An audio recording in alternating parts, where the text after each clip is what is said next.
Aya ni aikari a gĩtarũ Kikuyu methaĩte na tũbũyũ na mĩtũngi nĩguo mainũkĩrie maguta ma kũruga na ona gũkorwo monete maguta maya thutha wa rori ĩrĩa ekumakuĩte kũgwa kũringana nao gĩkĩ nĩ kĩrathimo gĩa kũmatiria kumana na ngarama ya igũrũ ya mũtũrĩre.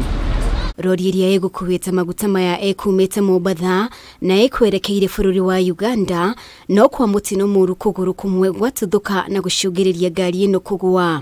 Tumenyeshewa na baraka. Tumesikia gari imekuja, wakao serikali imetukalia kidogo, lakini Mungu ameona kilio yetu, kaamua kutunyeshea baraka. Asubuhi gari kakuja imeanguka. Naomba ilalishwe tena. Tuendelee kuchota. Unga iko juu, mafuta ndio hii, at least tungeuza hata mtungi moja ingine tutumie. Tupate unga na tukue na mafuta. Umwe wa aikari ni atarĩirie ahotire gũtahia ibũyũ 10 cia maguta maya.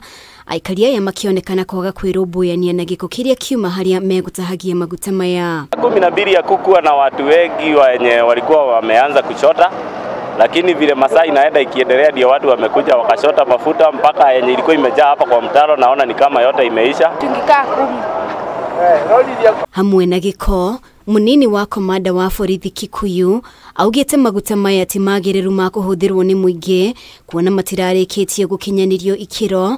Rĩu wagagu ũrĩa ũrĩho arĩ wa maguta maya gwĩkora mĩkawa-inĩ na ibanda-inĩ. Ni unrefined na ningeomba wananchi wasiweze kutumia hii mafuta sababu itawaturu kwa njia nyingine ama nyingine.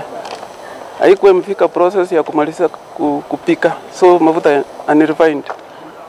So wananchi msitumie tafadhali. Rĩu mũingĩ nĩ ũrĩtio ndũkahũthĩre maguta maya na arĩa mamahũthĩrĩte mekinye thibitarĩ-inĩ. Kama iko mtu yoyote ambaye ametumia mafuta aweze kwenda hospitali, aweze kuangaliwa. Sababu akikaa anaweza kuwa maisha yake inakuwa ni hatarini. Gũkĩrĩ ũguo, gũtirĩ mũndũ ũkuire hĩndĩ ya mũtino ũyũ.